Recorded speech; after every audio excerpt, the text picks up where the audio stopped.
Computer Science Videos here today to show you guys in this tutorial how to use Microsoft OneNote for Office 365 on a Mac computer. Tutorial 2, create a section. Without further ado, let us start the video. So in this tutorial, you need to have access to a Mac computer, have access to an account for Microsoft Office 365. Now this coming from World School of Business. We can now start this tutorial. Let's now go all the way onto the dock.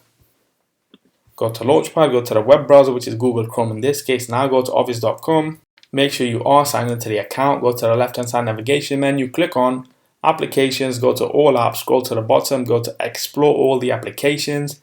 Now let's navigate to OneNote.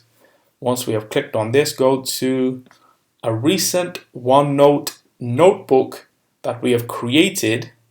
So let's just click on ComputerScienceVideos, Notes, and now we should see everything pop up on screen. This notebook is empty. Click here or press enter to create a new section.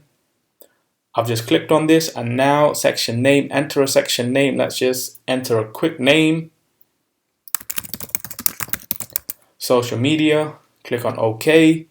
And now the section has been created. We can, if we wish to, title the page.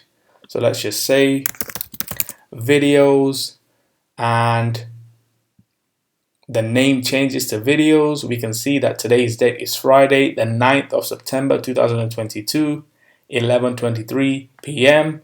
Yep, so if we were to, we can start creating the notes. We will go into more detail in the near future as to what we can and cannot do. So we can now quit Google Chrome. And so that's it with this video. I'll see you guys in my next tutorial. Thanks for now.